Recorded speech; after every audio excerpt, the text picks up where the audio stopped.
ഇന്ന് ലക്ഷറി കാറുകൾ, പ്രത്യേകിച്ച് വില കൂടിയ ലക്ഷറി കാറുകൾ റോഡിൽ ആക്സിഡന്റ് ആകുമ്പോൾ നമ്മൾ ഇന്ത്യയിലും വിദേശത്തൊക്കെ കാണാവുന്നതാണ്. വളരെ ഗുരുതരമായ പരിക്ക് വാഹനത്തിന് സംഭവിക്കുന്നത്. ഇതെല്ലാ വണ്ടിഭ്രാന്തന്മാർക്ക് അറിയുന്ന വിഷയമാണെങ്കിലും സാധാരണ ജനങ്ങൾക്ക് ഇതിനെ കുറിച്ച് അത്ര വലിയ നോളജ് ഉണ്ടാവണമെന്നില്ല.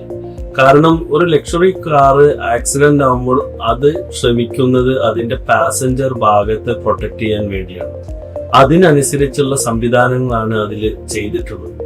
ഉദാഹരണത്തിന് പറയുകയാണെങ്കിൽ ഇപ്പോൾ ക്രബിൾ സോണുകൾ ഇന്ന് എല്ലാ കാറിലും ഉണ്ടെങ്കിലും സാധാരണ കാറുകളെ അപേക്ഷിച്ച് ഒരുപാട് എണ്ണം കൂടുതലാണ് ഒരു ലക്ഷറി കാർ.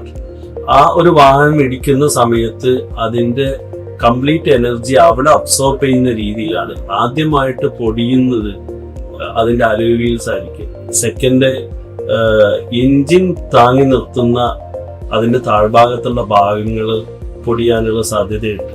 അതേപോലെ സ്റ്റിയറിംഗ് കോളം, അതുപോലെ ബാക്കിലാണെങ്കിൽ ഡിക്കിയുടെ ഭാഗം തൊട്ട് പാസഞ്ചർ ക്യാബിൻ വരെയുള്ള ഭാഗങ്ങൾ, ഇത്രയും ഭാഗങ്ങൾ വളരെ ആ ക്രംബിൾ സോൺ വർക്ക് ചെയ്തുകൊണ്ട് വാഹനം ഒരു ചുളുങ്ങുന്ന അവസ്ഥയിലോട്ട് പോകുന്നുണ്ട്. ഇതിന് സാധാരണ ഒരാൾക്ക് കാണുമ്പോൾ ഈ ഇത്രയും കോടികളുടെ വാഹനം എന്തുകൊണ്ട് ഇങ്ങനെ സംഭവിക്കുന്നു എന്ന ടെൻഷനായിരുന്നു. പക്ഷെ ആ വാഹനം ശ്രമിക്കുന്നത് ഒരാളുടെ, ആ വാഹനത്തിനകത്തിരിക്കുന്ന ആളുടെ ജീവൻ രക്ഷിക്കാൻ. ഉദാഹരണത്തിന് എഞ്ചിന്റെ താഴ്ഭാഗം പൊട്ടിയ എഞ്ചിൻ നേരെ ഭൂമിയിലോട്ട് ഇടിക്കുകയും ആ ഭൂമിയും എഞ്ചിനും മുന്നിലുള്ള ഒബ്ജക്റ്റുമായിരിക്കും പിന്നീട് പ്രശ്നം. ഒരു കാരണവശാലും ഒരു ആക്സിഡന്റിൽ എഞ്ചിൻ അതിന്റെ പാസഞ്ചർ ഭാഗത്തോട്ട് കയറുന്നൊരു പ്രതിഭാസം ലക്ഷറി കാറിന്റെ ആക്സിഡന്റുകൾ ഉണ്ടാവാറില്ല. അതുപോലെ തന്നെയാണ് അലോയ് വീൽ. ആദ്യം പൊടിഞ്ഞു പോകുന്ന സിസ്റ്റമാണ് അലോയ് വീലിന്റെ. അതുകൊണ്ട് തന്നെയാണ് OEM മാനുഫാക്ചേഴ്സ് ഒക്കെ നമ്മോട് എപ്പോഴും ഉണർത്താറുള്ള ഒരു കാരണവശാലും സ്റ്റീൽ അലോയ് വീലുകൾ നമ്മൾ ആഴ്ച ഉപയോഗിക്കാൻ പാടില്ല.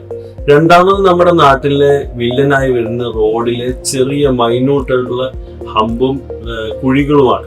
ഒരു ലക്ഷറി കാർ ഒരു 150-160 സ്പീഡ് വരെ ഏത് ടേണിങ്ങും അനായാസം വളയ്ക്കാനും തിരിക്കാനുമുള്ള ഒരു സാങ്കേതിക വിദ്യയും അല്ലെങ്കിൽ ശാസ്ത്രീയമായ അപ്ഡേഷനിലൂടെയാണ് നിർമ്മിക്കപ്പെടുന്നത്. നിർഭാഗ്യവശാൽ നമ്മൾ കേരളത്തിൽ വെള്ളം അല്ലെങ്കിൽ കുഴികള് അല്ലെങ്കിൽ മറ്റു കാര്യങ്ങൾ ഇത്തരം സമയത്ത് റോഡിൽ ഉണ്ടാവും. അത് മാപ്പ് ചെയ്യാൻ ഈ വാഹനത്തിന് കഴിയാതെ പോവുകയും അത് കാരണം ആ വാഹനം സ്കിഡാവാനും കയ്യിൽ നിന്ന് പോയി അപകടങ്ങൾ ഉണ്ടാകാനുള്ള സാധ്യതകളുണ്ട്. അതും രണ്ടാമത്തെ ഒരു കാരണം. മൂന്നാമത്തെ എൻ്റെ ഒരു വിശ്വാസം, എൻ്റെ ഒരു ലൈഫിലെ ഇത്രയും ജീവിതത്തിലുള്ള നമ്മൾ 0 to 100 എപ്പോഴും ചർച്ച ചെയ്യപ്പെടുന്ന ഒരു വിഷയമാണ്. പക്ഷെ 100 to 0 എന്നുള്ളത് ചർച്ച ചെയ്യേണ്ട ഒരു വിഷയമാണ്. ഇന്ന് സാധാരണ ടയോട്ടയുടെ ഇന്നോവ പോലെയുള്ള വാഹനങ്ങളൊക്കെ ആക്ച്വലി ഒരു 80 അല്ലെങ്കിൽ 100 സ്പീഡ്, അതിന്റെ മുകളിലോട്ട് അതിന് 0 to 100 വളരെ ലോങ് ടൈമാണ്.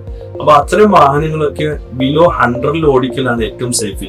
ഒരു ലക്ഷറി കാർ ആണെങ്കിൽ മാക്സിമം ഒരു 120 സ്പീഡ് ആണ് അതിന്റെ ഏറ്റവും സേഫ് ആയിട്ടുള്ള മാക്സിമം. അതുകൊണ്ടാണ് നമ്മുടെ രാജ്യത്തെ ഗവൺമെന്റുകൾ 80-100 സ്പീഡ് സെറ്റ് ചെയ്തുകൊണ്ടിരിക്കുന്നത്. കാരണം അപ്രതീക്ഷിതമായ ഒരു ചെറിയ ഒരു റോഡിലെ കുഴിയോ അല്ലെങ്കിൽ ഒരു ചെറിയ വെള്ളക്കെട്ടോ ഒരു വലിയ അപകടത്തിലോട്ട് നയിക്കാൻ സാധ്യതയുണ്ട്. അപ്പൊ എപ്പോഴും സ്പീഡും ഇതിലൊരു വില്ലനാണ്. ഇതാണ് എനിക്ക് ഈ വിഷയവുമായി പറയാൻ.